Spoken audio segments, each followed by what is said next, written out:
You are listening to the daily homily for Magdala in the Holy Land.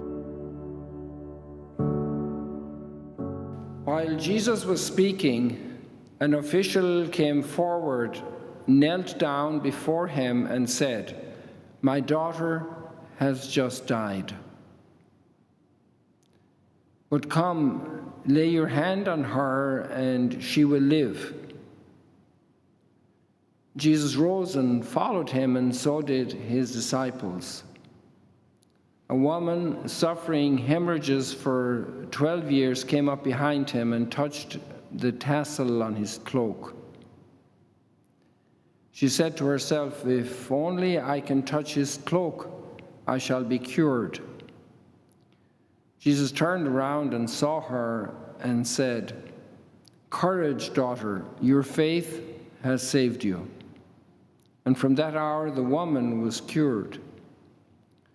When Jesus arrived at the official's house and saw the flute players and the crowd who were making a commotion, he said, "Go away, the girl is not dead, but sleeping." And they ridiculed him. When the crowd was put out, he came and took her by the hand, and the little girl arose. And news of this spread throughout all that land. The Gospel of the Lord. Praise to you, Lord Jesus Christ.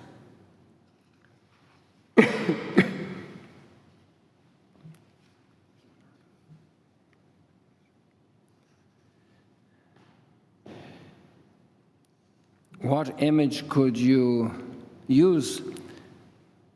God use to communicate to us that he loves us?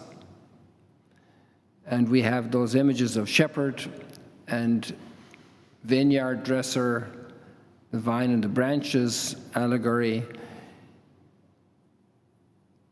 the potter and the clay. And the two most powerful ones really are, "I am your father, I have begotten you." The relationship of parents to children, which is maybe the most spontaneous, natural relationship there is.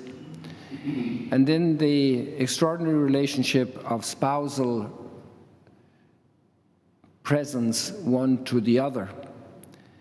In the relationship of parent to child, there is communicated that great love looking down to the little child. There's a disproportion of power and competence, which also reflects our real relationship with God, even though that disproportion is immensely more, because parents don't create their child out of nothing, but they have a great role together with God in the creation of each child. And the relationship of spousal is much more unequal. Maybe in the ancient culture, not so much so, since it was very chauvinistic, very male-dominated, and even a price would be paid for a spouse, almost like a possession in that sense. But the prophet Hosea is clearly capturing a different dimension, which is, "I will allure her. I will lead her and speak to her heart so that she can respond."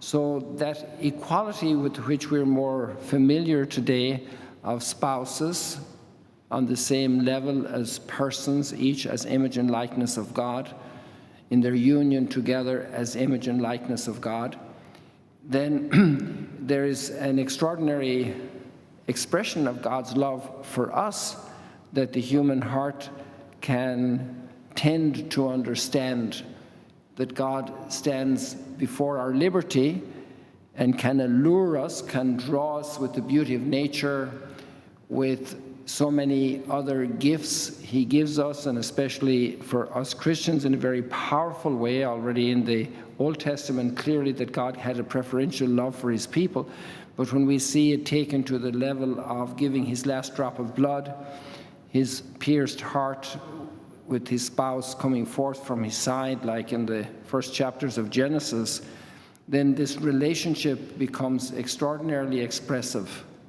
of God's infinite love for us.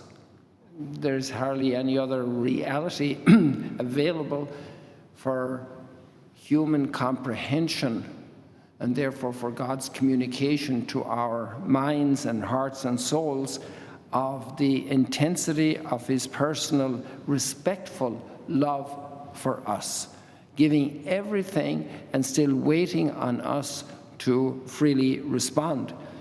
In this case of Hosea, like all of the prophets, we're only in the 2nd chapter of Hosea, it's after a time of great infidelity. So it's a redemptive renewal of spousal relationship.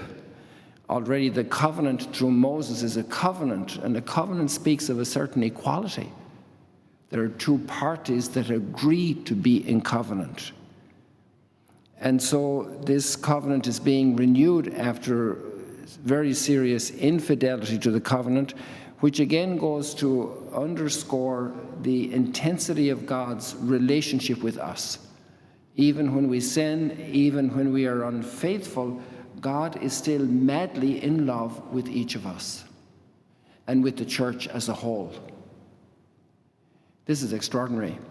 We tend much more to be deeply judgmental and rejecting of all those who are unfaithful to us. We never want to talk to them again. That would be the least. We would never want to smile for them again. We would never want to celebrate them again. And maybe would even go into the opposite realm of doing them harm or wishing them harm, which is not so different, or really doing very serious conflict and destruction of the other. And so the fact that God has this persevering love despite our infidelity is amazing. And this love then comes to meet the parents who have lost children, to console them, to raise their children, to bring them back to life. This is the hope of our faith.